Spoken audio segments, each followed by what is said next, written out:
Hello, hello, everyone, and welcome to another episode of Second Nature, a show all about living with ecological grief and loss.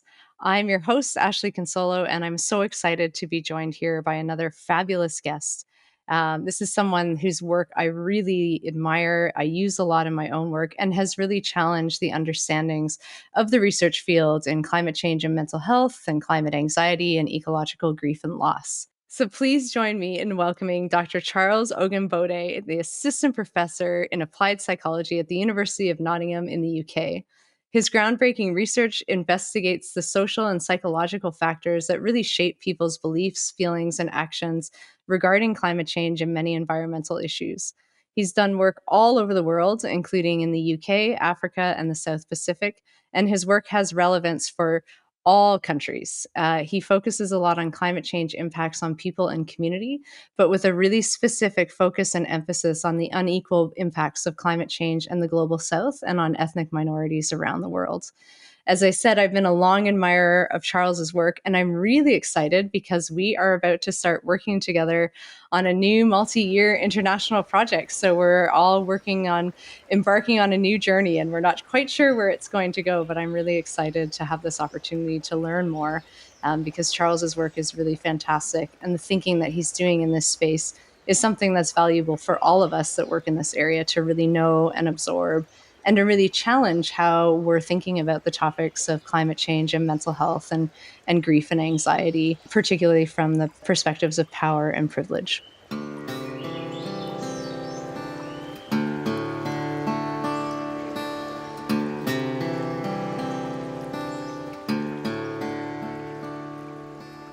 So, Charles, thank you so much for being here. It is such a pleasure to have you on the show. Thank you so much. Thanks for having me. That was a very generous introduction. I'm really pumped now. Thank you. No, it's so wonderful Yeah. because, I know so many of us out there who work in this field really look to your work. And really importantly, in how you're pushing the field to include, an anti-racism lens and a social justice lens and a climate justice lens.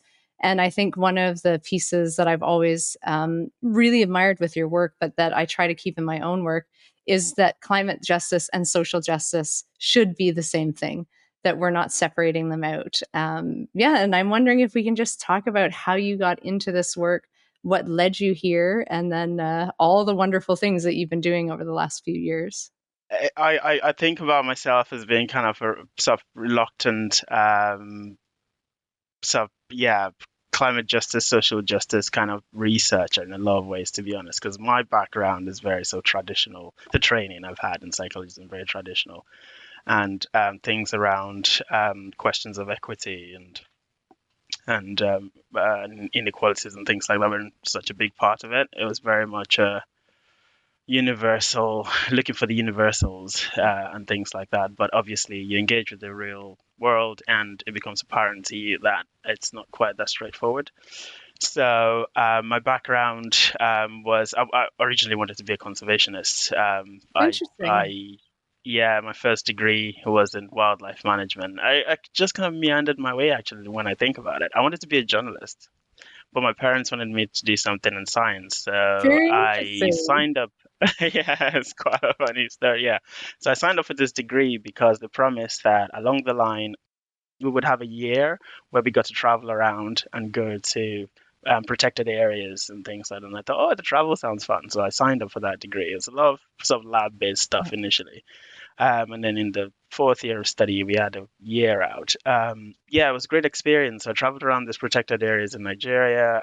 We did a lot of sort of ecology, field-based ecology and things like that. And it soon became apparent to me in the process that some of the most exciting stuff about conservation was not really to do with the sort of ecological science. It was to do more with people. It was, navigating issues with communities, conflicts between parks and local communities, trying to get people to buy into the idea of protecting natural resources for the future, and that sort of thing at the expense of, more short-term benefits and things like that. And that, yeah, I just found that to be super exciting. At the end of my undergrad degree, wrote a thesis on conflicts between local communities and park rangers in a protected area called the Cross River National Park in the east of Nigeria. And this park is really important because it's got a subgroup of chimpanzees and gorillas there that are but they're like a subspecies of their own, and they're highly endangered. But they're also there's a lot of pressure on their habitats and things. So there's a lot of international effort on trying to protect those forests. And there's a massive power imbalance because you've got really heavily resourced organizations like the World Conservation Foundation, I think they call it, the Wildlife Conservation Foundation, really invest in conservation around them, trying to keep people out of the area in order to protect the chimps and the gorillas. But then you've also got local communities that really depend on the resources in that area, and they have a long history of exploiting that area. And so there are really deep conflicts there. And so it was really interesting to get into that. Of course, much of the social science work that was going on around these issues were done by anthropologists at the time. So I was reading a lot of the work from an anthropology perspective. And it was just by serendipity that in the process I stumbled on Susan Clayton's book on conservation Yeah, psychology. that's a great one. And yes, I read that and I thought, aha, this is what I want to be doing. And yeah, so my journey into climate and psychology kind of started with that book. Yes, and then over the Interesting. years, Yeah. I've gone from looking at pro-environmental behavior and the motivations for that, and then gone on to sort of settle on how people kind of think about the risks that are associated with environmental degradation, with global challenges in general, with climate change. Has been a big emphasis in that, and that work, yeah, has kind of led me to what I'm doing now, which is basically approach engagements with climate change as a risk from the perspective of not only um, encouraging people to engage constructively with climate change through their actions to resolve the issue, but also kind of respecting the fact that it's a long-term campaign, and people have to have they have to be in a state of the well-being is necessary to be able to sustain that long-term engagement to drive through the changes that we need to see, and also appreciating that we have to have issues of equity, at the fore as well of the process of making choices about where we want to go, what kind of a world we want to live in the future, what kinds of solutions are appropriate for the challenges that we're facing. That's really amazing. I didn't actually know that was your journey into the current work and coming out. And it makes a lot of sense now that I know that based on kind of the pieces that I've read of your work and linking that human nature connection, but also more of the focus on the human psychological dimensions, the conflict Yeah, resolution. And one of the things that I've always appreciated about the work you do and how you present on it is looking at all of the different perspectives as important to understand so that change can happen. Because if we're only yeah, listening to one side or we're only, then the change isn't happening. So yeah, that's amazing you came through. And also Susan's, I love that book. That was actually a very influential book on my end yeah, with Susan Clayton. So it's funny that yeah, that came through on your end as well.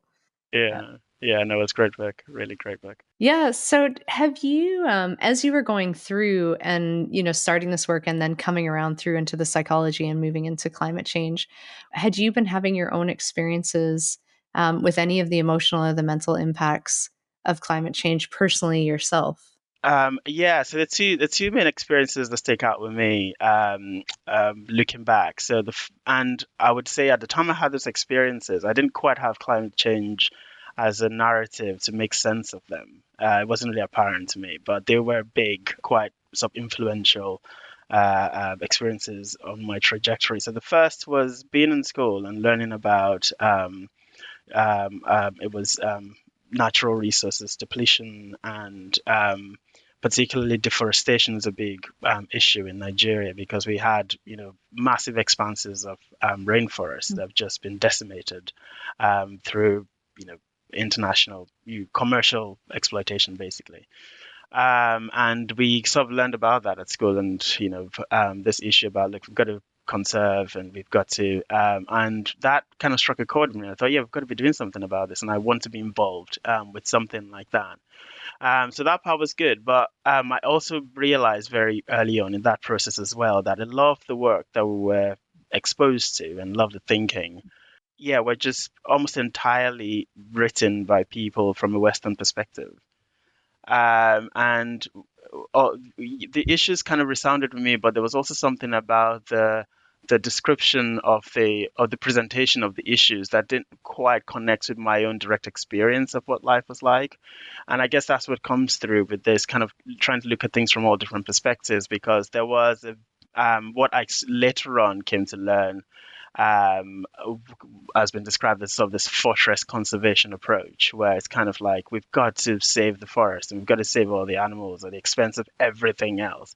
And there's this sort of imposition of divide between what's of human well-being and what's the natural well-being, etc. And that wasn't really something that really come through my own kind of cultural experience. And so yeah, that kind of struck a chord, and that was something that stayed with me, is something that needed reconciling, and I wanted to be a part of the efforts to kind of make sense of that. And then the second thing was a much more classic experience of climate change. But as I said, I didn't have climate change at the fore of my mind when this happened. So when I came to the end of my studying in university, I spent a year on the service doing this. We've got this youth service program that everyone has to go through in Nigeria at the end of the university. So you get sent off to work in the public sector somewhere, and I got sent off somewhere rural to be a teacher for a while.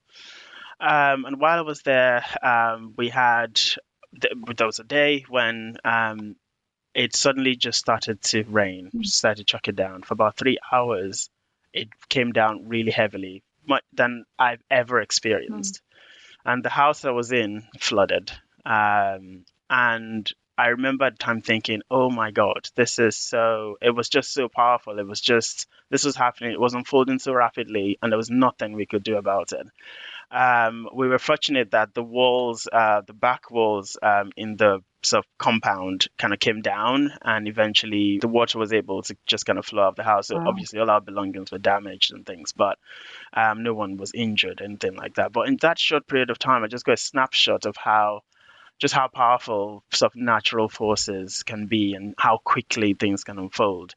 I mean, since then, I found that because there's been research done on this, and it's quite it's one of those events. It was quite a major event, and essentially we got something like the equivalent of a month's worth of rain or Wow. a couple of months worth of rain in those few hours, and it had a massive impact on people. Now, at the time, I didn't really connect it with climate change. I mean, I was already working on conservation related stuff, and that was in my mind, but not so much climate change. And a lot of the narratives that were in the news and just in conversations with people were a lot around, oh, well, it's our behavior, it's the way our cities are developed and all that kind of thing. And we've sort of paved over all the natural, drainage areas and all that kind of thing. But subsequent work, I found, well, there is climate change having an impact in Nigeria, across Africa, and often it's not obvious to the people who are most affected. It's the kind of thing that now I refer back to those sorts of experiences in my work, and I think, look, the people who are actually living at the fore of this, it's never those narratives are sometimes not readily available, so they're not really able to make sense of the experiences in a way that they can take actions that will have long term Hmm. that would result in long-term solutions, right? We still have a tendency in Africa to think about things going wrong in terms of what we are doing, or what people who live in Africa are doing and what they've done wrong and all that kind of thing. And there's still very low awareness of climate change in particular as this global challenge that's driven by forces and influences that extend beyond the continent.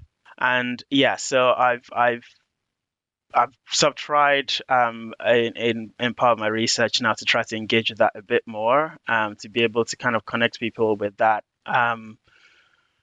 Yeah, just that global picture of what we're dealing with, but trying to do it in a way that's sensitive to the fact that sometimes also appreciating that global picture, which I've seen that from living, in the UK and living in sub Europe more broadly, can also be kind of disempowering People feel quite efficacious. At least people I've engaged with through my work in around Africa feel quite efficacious because they still think about it in terms of, yeah, if we just we're a bit more careful with the way we manage our waste, or if we just recycle stuff a bit better, or yeah, then it'll be fine. Or if we shut down a few of those factories down the road or something, it'll be okay. Obviously, it's going to take a lot more than that, but we want to be able to kind of keep that sense of efficacy, keep that engagement, but also make sure that whatever action results are based on proper, accurate understanding of the scope of the problems we're actually dealing with. Mhm. Yeah, and all of that, it's so interesting when you're talking about that because it resonates so much with work that I've been doing with people here in Labrador too. And also even before that around like the term climate change wasn't something that Yeah, people were even comfortable with. And so, the Inuit in northern Labrador and across northern Canada have been talking about climate change for decades and decades, but they would never call it yeah, that. And I found if you ever sort yeah, of said to someone, tell me about climate change. They're like, oh, I don't know anything about it. But if you said, tell me about how your land has been changing, hours and hours and hours of detailed, explanations of what's been happening. And so yeah, the term, whenever I talk about climate change and mental health, it's always on the academic side. It's never when yeah, working with people, and instead it's your connection to land, your relationship to place. What are you seeing changing? yeah, And the same yeah, things with like the terminology of ecological grief as a term is something more that I sort of use out academically, but then working with people, it's, how are you feeling around the changes? And people will talk yeah, about those things. And but I find that same, it's that combination of dealing with the immediate change, which here in Labrador is such a crisis for so many people. It's changed so much, but then trying to tie it into the larger colonial powers and the neoliberal forces and the capitalism, and showing, and then but not wanting to disempower, because once you start thinking yeah, about it at that level, then you feel as an individual, what can I do? And that balance is so tricky because the power and privilege is so much at play in any yeah, discussions around climate or environmental change or resource extraction. yeah. Absolutely, absolutely, and that actually makes me think. Yeah, I've always put it down to well, the two challenges, to be honest, and it's not just in. I've encountered this in Nigeria, but I've also encountered it in the UK as well. Whenever I've tried to talk to people about climate justice in particular, the people who are most resistant to the idea of linking climate change with historical patterns of racism, or global inequalities going on at the moment, have always tended to be other Africans, or I gave a talk recently talking about climate justice, and somebody in the audience, I presume they're Nigerian from their name, and they so put their hand up and said, I just don't agree with this idea that there's any links between climate change and racism. I think it just kind of devalues the whole anti-racist movement and all the efforts towards that if you try to link it to climate change, because it feels like, and I thought, well, I can see how it's complex, it's complicated, and I can see how people have really strong feelings about that, because a lot of people feel like so much work and so much psychological investment and effort has gone into the civil rights movement and anti-racism and all that, and it feels like it's getting a bit watered down by trying to link it to an environmental issue. But yeah, it can be a bit challenging to, yeah, just try to get your head around just the enormity of the and interconnectedness of all these different problems. But I suspect the other side of it, which until we've had this conversation just now, I don't think I've quite reflected on enough, is some of that rejection also probably comes from a place of wanting to keep hold of that sense of efficacy and that sense of being able to actually do something. Because it's kind of like, well, I can act, and I've maybe just gotten to this place where I feel like I can do something about this one issue, this racism or discrimination or whatever it is. And I don't really need to have another layer of complexity brought into the picture. So I wonder if that's also something that's at play there. Yeah, I mean, that's very interesting because if you're already feeling disempowered in one area and then layering over all of these other layers of disempowerment. I mean, Yeah. that's hard to viscerally feel and accept and actually Yeah. cope with, like if you were to really Yeah. allow that in. Um, Yeah. yeah, in the some of the discussions that we've had here in Labrador, because it's within an Indigenous population, a lot of the elders were talking about they had gone through a whole series of forced relocation and being moved off the land and into communities and being moved far away from where they grew up, and so they were linking climate change as another form of forced relocation, except they were in place. And they talked Mm. about how suddenly the land wasn't familiar anymore, and it was like the government had come in and moved them again, and it was something that they didn't have power and control over. And then they would say it's just another form of government control or colonial forces at play. And I remember when those discussions were first coming up, sort of 15, 16 years ago, when we were doing this work, about how clearly that people were linking, to say, this, I have been through this colonial process and it was terribly traumatic, and now it's happening all over again, and it's Yeah. amplifying past traumas. It's a new trauma in of itself, and then yet we're still having trouble having discussions that, like, climate change is colonialism. Like we're having trouble Yeah. making those statements, or people actually Yeah. buying into it, even at the the IPCC levels and the global levels. Yeah. Like, it's still Yeah. taken some time to get into that, or they'll say, well, Yeah. where's your data Yeah. on that, or where what's the confidence interval for for if Yeah. climate change is colonization. So, Yes, yes, no, absolutely. That's really, yeah. I get that a lot as well, and yeah, I've try to kind of come from it from a place of empathy. I feel has kind of helped me a little bit, because it can be a bit frustrating sometimes, but also trying to think, well, okay, fine. If you're so invested in a particular worldview where it's really difficult for you to kind of, yeah, take on this new information or engage with this narrative, then I can kind of see why there's a struggle. And I suppose that poses a challenge to us to maybe be a bit more creative in how we try to get that message across. I mean, obviously within reason, it gets to an extent where it's kind of like, yeah. But one of the things which I think has been a very key feature of it's not just climate change. I think it's the whole environmental space. Is this sense of this makes me think of this sense of the problem being so enormous and being so urgent, and anything other than just thinking about something straightforward, like, look, how do we remove carbon from the air, or really simple, seems like a distraction. So a parallel, for example, is in the UK. I've just sort of fallen into work around diversity and inclusion in environmental organizations. A lot of the organizations I interact with actually tend to be sort of conservation oriented organizations, but there's some climate change organizations involved as well. And they've got this problem where it's kind of like, oh, but we're not, representing the population appropriately. We're underrepresenting the voices of people from ethnic minority backgrounds, etc. But the thing is, when you're actually involved in the activities and things like that, people often come out of this narrative around, well, we don't really want to spend time thinking about or talking about inclusion and things like that, because we've got this bigger problem of climate change and it's really urgent and we've got to be acting on that. And I suspect, the same thing operates at this bigger international policy levels as well, where it's kind of like we can't even entertain this narratives because it's just going to be a distraction from the main problems that we need to deal with.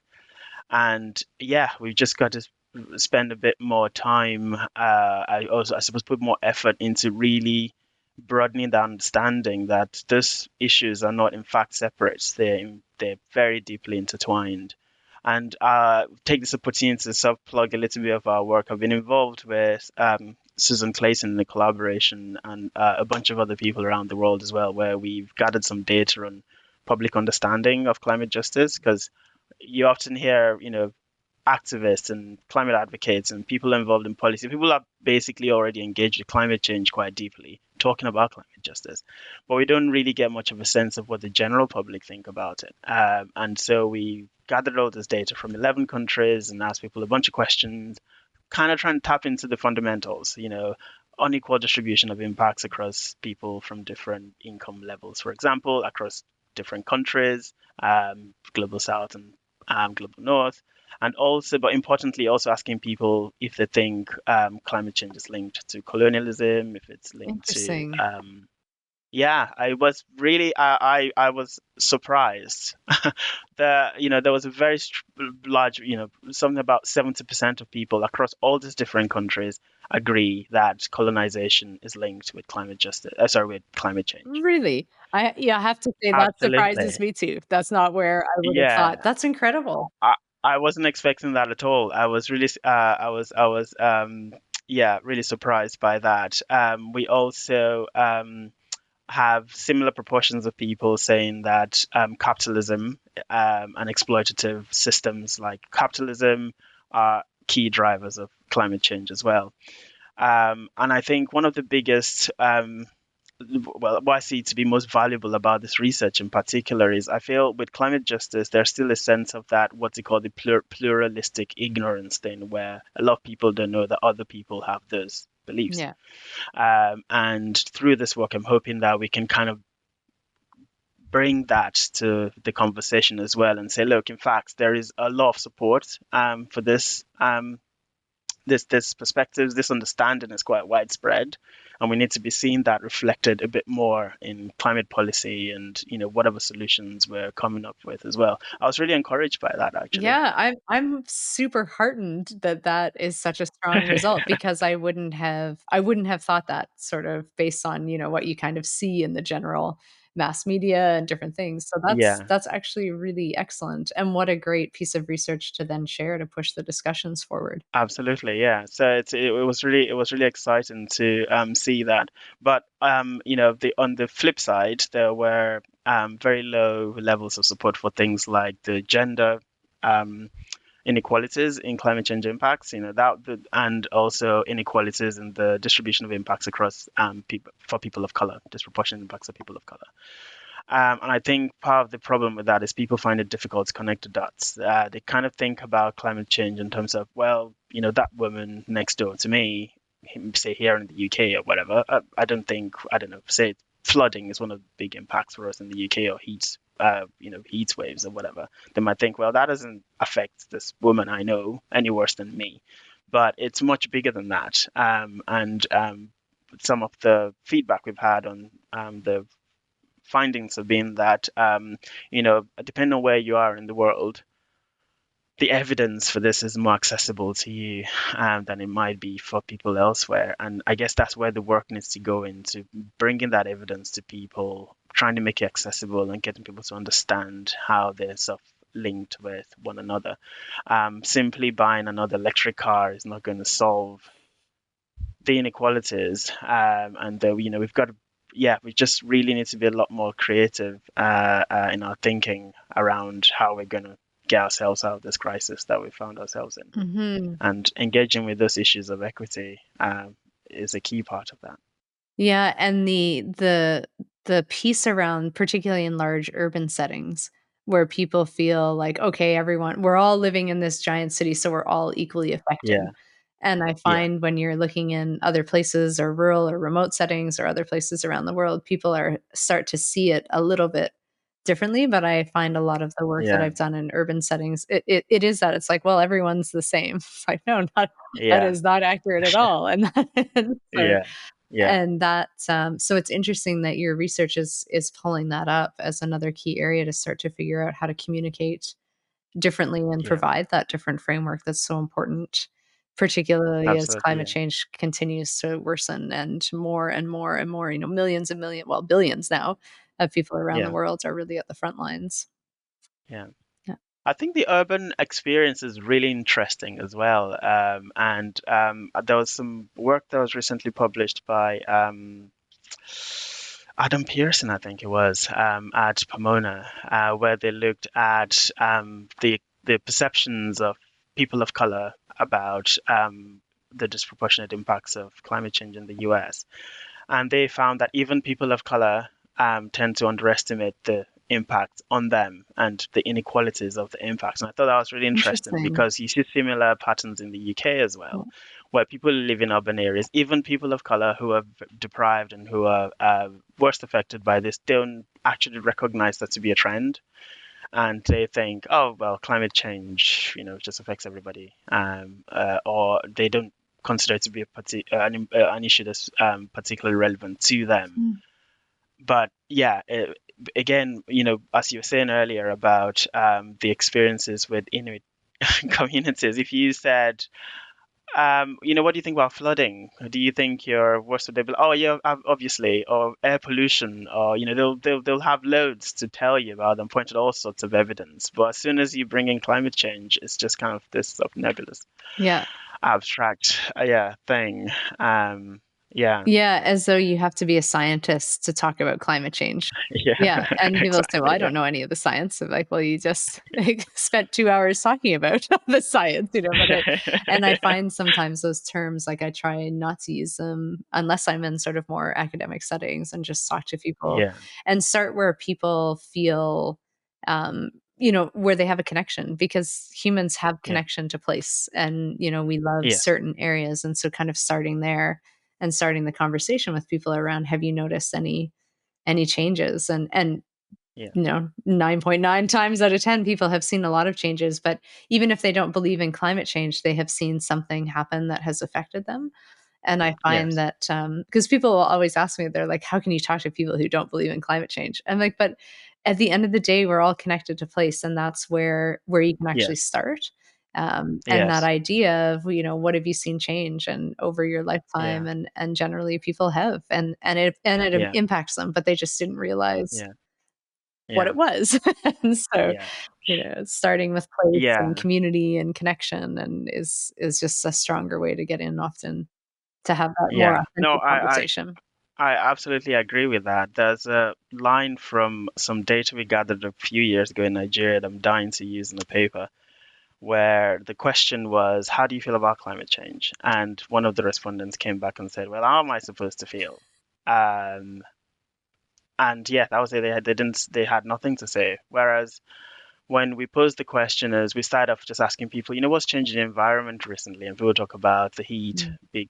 getting worse. They talk about flooding, the recent flooding events, etc. And we ask them, well, so how do you feel about that? And they'll tell us loads of stuff. Yeah. Oh, a relative was affected and this happened and all that, and I'm really anxious about this happening again, etc. They'll talk at length about this, but not about climate Yeah. change. Yeah. Yeah. Yeah, that's been So, a very similar experience, and just the depth of knowledge and emotions that people have that they're able to show the complexities too, and articulate out all of the pathways. This happened, and yeah, then this happened, and I feel this way, and then because of that, it's happened here, and all because of that, starting with what do you see around your home and what's yeah, changed. And I think, as we're looking at, I think, 15 years ago, 10 years ago, there were only certain segments of the world that really were on the front lines. And now we're seeing it yes, everywhere. Like no one is untouched anymore. The heat waves, the yeah, flooding, the fires, all of it that's happening. And I think now more and more people seem to want to, not just able to, but want to talk about the emotions and want to talk about the impacts and the fear and the worry. And I'm finding that there's so much more discussion about it, but then so much more discussion that's still centered in the global north and still centered yes, in very Western countries. And I know that's something that you work in as well, and you've worked all different places in the world. And, that's something I think on the one side, it's great that more and more people are talking about it. And then we can look at climate change yeah, and mental health and emotions. And then the other yeah, part of me is really, really worried about how it's just kind of centralized over into, North American and European cultures, predominantly middle and upper class, predominantly white. yes, And that's very worrisome. And I yeah. wonder, like, if I know you've been working in this in all the areas too, and if what your research and work is showing. Yeah, so I mean, I'll get to, well, they're connected anyway. So I do share this worry, and it's been a big part of a couple of the projects that I've been involved in lately, and I'm also really excited about working with you on this new Yeah. project because I've always looked at your work and thought, how do you do all this, work so deeply, kind of um, connected with the people you work with in the circumpolar north? Because I know that the way, funding structures and things like that are set up, they don't really facilitate that kind They of definitely work. don't. No. So, yeah, Yeah. so I've been absolutely amazed at what you've done around that. And um, I'm really happy you bring this up because I do worry that we've kind of hit a point in research around climate change and mental health where, for want of a better word, there is a bit of a sort of frontier approach to diversity and inclusion, where it's kind of we've come from a perspective of, okay, well, the work so far has been very diverse. It's been very much sort of centering sort of European and Northern American experiences. We've got to bring in voices and experiences from the global South, etc. But then it's kind of just opened up a new frontier for exploitation. I was reading recently a paper on the idea of epistemic exploitation, and I thought, yeah, this makes a lot of sense. You get people kind of been you if you're from the global South, you can very easily find yourself stuck in this position where the limit of your contribution and your value is to be this voice of lived experience, and that's it. Yeah. And yeah, I think it's something we need to be more mindful of in this sort of emerging area around climate change and mental health. But so kind of zooming out from that a little bit. Part of the problem is it's just I said just institutionally, it's really difficult to. It requires a radical approach, a radical change in our approaches to doing research, and even just our understanding of what the purpose of the research is to be able to do that kind of work.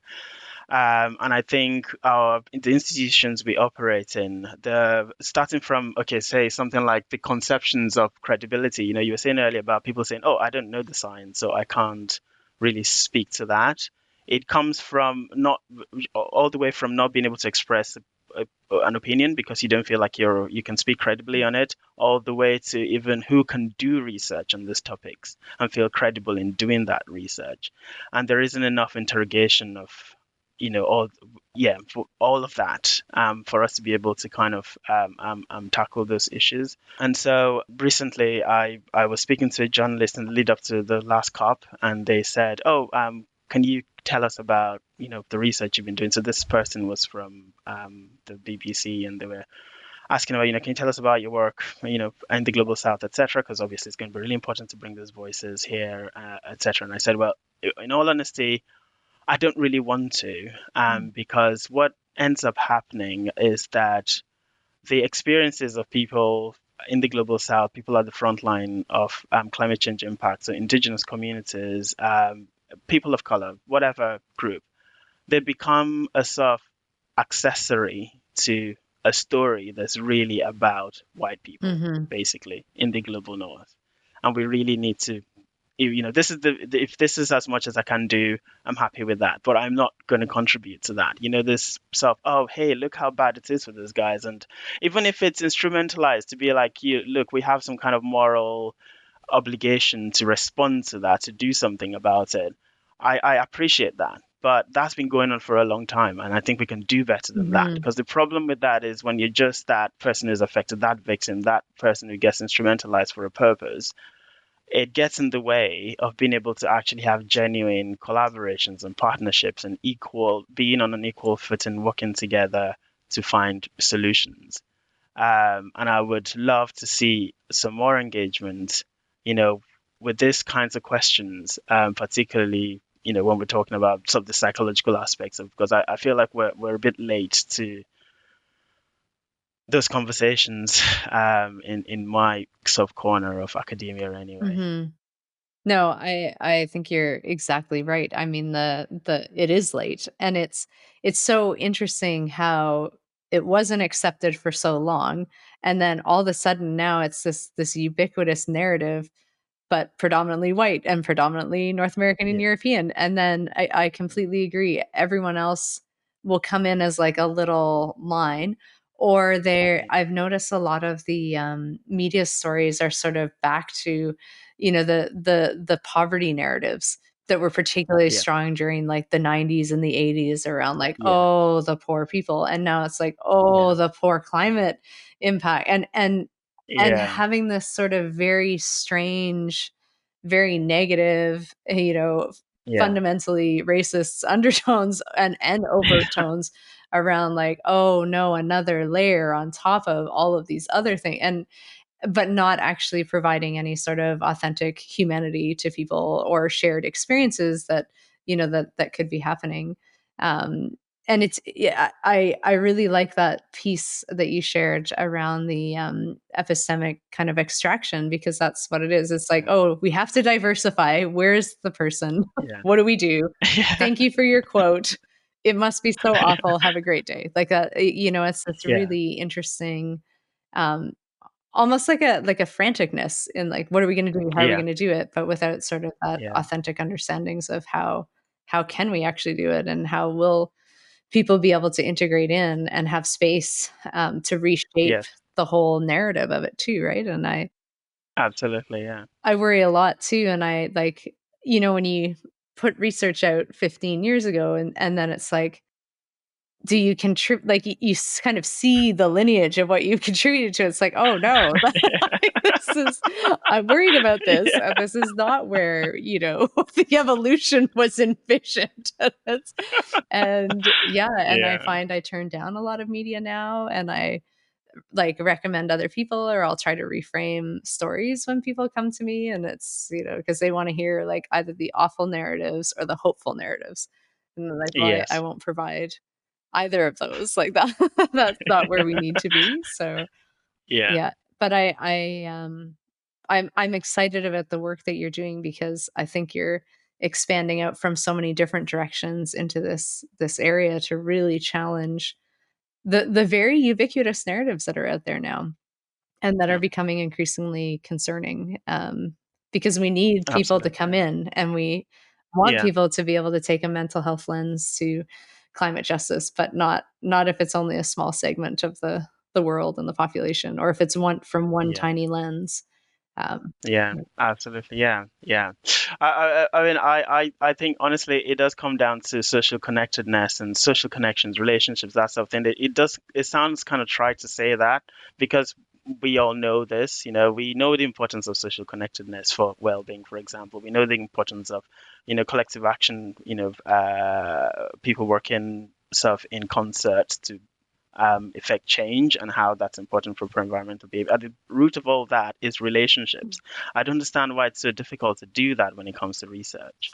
We just go straight into this urgency mindset. It's the same with climate change. We've got to find solutions today. We can't be distracted by anything else. We've got to produce this research right now. We can't slow down yeah, and to people don't actually build matter. the meaningful relationships with people. Yeah. And yeah, I think that's a big part of it, is just valuing people a bit more, in a truly kind of, yeah, meaningful, kind of a way, just slowing down. Mhm. um yeah. Yeah, it's that whole concept of times are urgent, so we should slow down.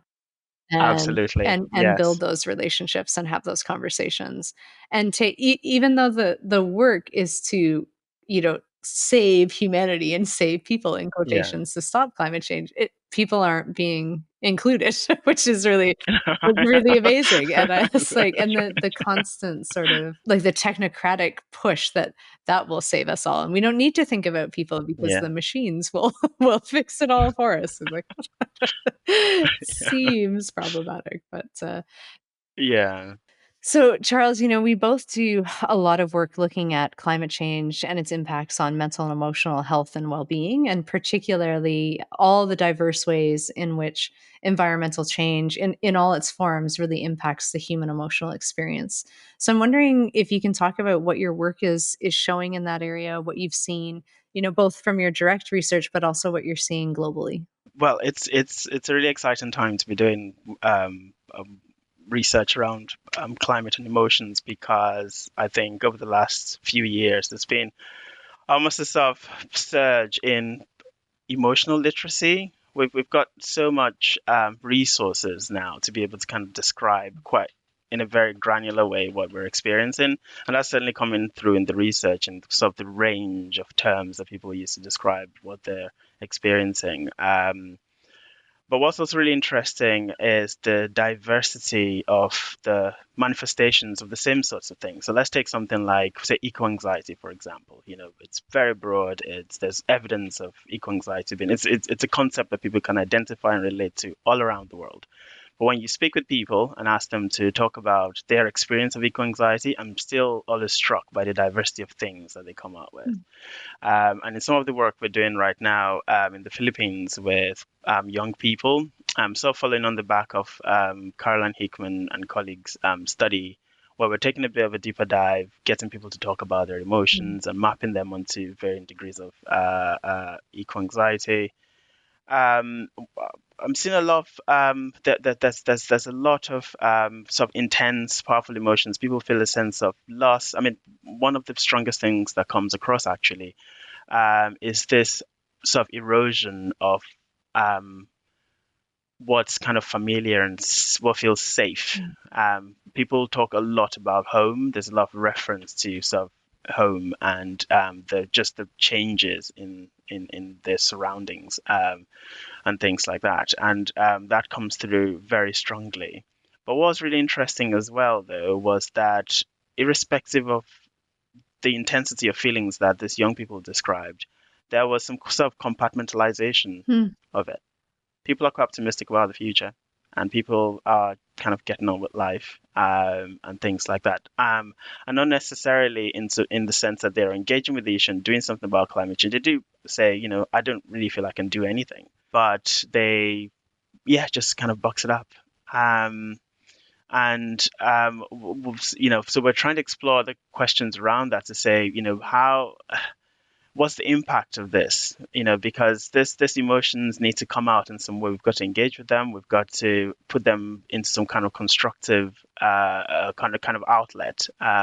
So I think there's still a lot of questions to ask around those in those parts of the world that we haven't really been looking at in our research previously. But it feels a lot different when I look at some of the data that we're seeing out of the UK, for example, because people have really strong emotions as well, but there's now a lot of activity around sort of community building, around creating spaces where people can sort of support one another and things like that. And I hope that over time we'll start to see some of that kind of emerging organically as well in those parts of the global south where people are very seriously affected by climate change. They're having these experiences on a day to day, and also, yes, sort of tapping into that Mm. potential as well. Are you finding that the youth are talking, not just about anxiety, but like grief experiences, loss experiences, and then sort of compartmentalizing that? Or is it more anxiety about the future and what they might lose in terms of future hopes and dreams if the Yeah, environment changes? yeah. Well, I think they're both interlinked. So it's almost like I think the best way to kind of explain it might be something like they're making projections about future losses based Mm. on ongoing losses. So that there isn't really much of a distinction between the future and the present. It's more about it's like the things are falling away right now. So they won't be there in the future. It's not like this is going to happen in the future. It's unfolding basically. So the two things are intertwined. So it's kind of there's a sense of loss about what's literally disappearing right now, but also anxiety at the potential worsening of that into the future. So we haven't really had much of a sense of there being those distinctions as such.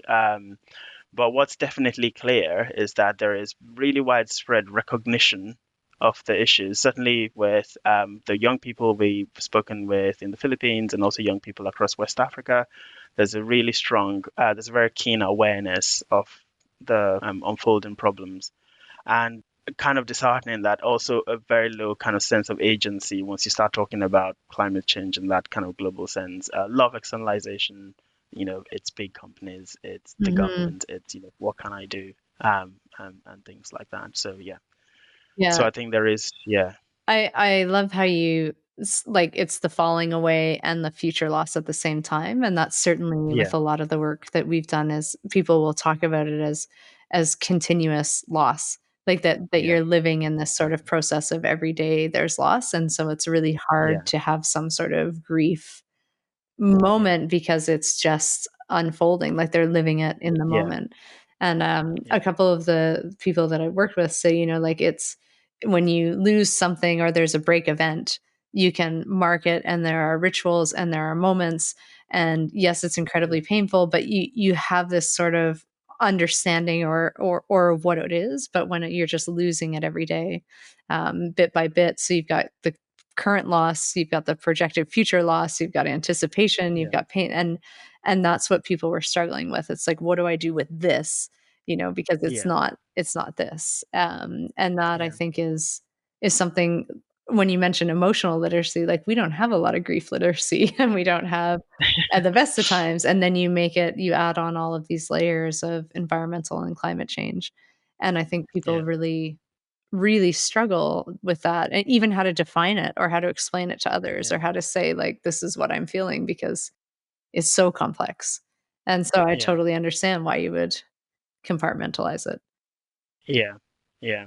I think, yeah, exactly. I think that's it. That's it. People, I would say, don't feel they've got the tools necessarily, the resources to actually sit with those emotions and come to any sort of resolution. So it just feels easier to Mhm. just kind of put that aside and, yeah, engage with things that seem like, yeah, you can just, keep putting one foot in front of the other and, Yeah. yeah, keep moving on. Yeah, and I've had people say in the past, like, "Who has time to grieve about this stuff?" Like, and that it's almost like a privilege if you could stop and take time out of your life to grieve about environmental losses, and it's that again, I think gets to the power and privilege discussion is who does Yeah. have the time to actually stop and grieve versus who's just in it over and over and over again, and therefore just has to, as you say, put one foot in front of the other. Yeah. Absolutely, yeah. I do think though maybe that's a place where there is some room for there's a lot of talk about building resilience and helping people strengthen capacities to adapt to climate change, especially from a psychological perspective. There's a lot of appetite to do that kind of work, but I do think maybe that's a place where indeed there is a need. I mean, clearly, it doesn't make any sense to think, oh, you can only, you know, take that time, do that grieving, because if you're not thinking about, everyday challenges of survival, etc. Because ultimately, people do take the time to do that. One, it just has a positive impact on your general Mm. well-being. Yeah, there is a way in which you can kind of appreciate your world in a slightly, yeah, in a fuller in a way if you're able to just take the time to do that. And I think trying to figure out the sub tools that could be used to do that that is appropriate to that kind of a context. Because the problem is sometimes I encounter some sort of ideas and approaches that kind of come across a little bit. I can kind of see how it is from the perspective of someone who's dealing with other immediate challenges, it can come across as a bit like sort of either intellectualizing really sort of material concrete Mhm. problems or a bit sort of navel gazing. Yeah. You know what I mean? So I can kind of see that, but I think there's certainly room to do work that helps people kind of connect with, even if it's, I mean, one big potential, for example, that I think is underexplored is spirituality. Mm. That's already present in a lot of societies and cultures, particularly in the global south, and we can help people sort of find those narratives, find connections within those existing sort of spiritual traditions and practices that also help them to engage, gives them a sort of medium with which to engage with the climate crisis as well. Your work continues to be an inspiration, and I'm really looking forward to being able to work with you and all of the many other people that we're moving forward with. And I think there's going to be some really powerful and productive and fruitful and challenging things that are going to come out of our work. So thank you for being here for this conversation, and more importantly, for all the work that you put out and all that you teach all of us who are avid readers and learners. Thank you so much, Ashley. I think you're too generous. I'm very encouraged by your words. I greatly respect your work, and yeah, genuinely, I'm really excited to work on this project, to learn from you as well, because I've been reading your work for years. So it's a fantastic opportunity. Well, I'm really looking forward to it. And thank you for being here and for sharing with all the listeners as part of Second Nature, Living with Ecological Grief. And I always like to end the episodes with a quote from Francis Weller, where he says it takes outrageous courage to face outrageous loss. So courage, my friends, and until next time, take good care. This was Second Nature, Living with Ecological Grief. Thank you for joining us today for another powerful conversation about environmental love and loss. And of course, the conversation continues. So please make sure to like, share, and subscribe, and visit ashleeconsolo.ca for more information. Until next time, thanks for tuning in and take good care.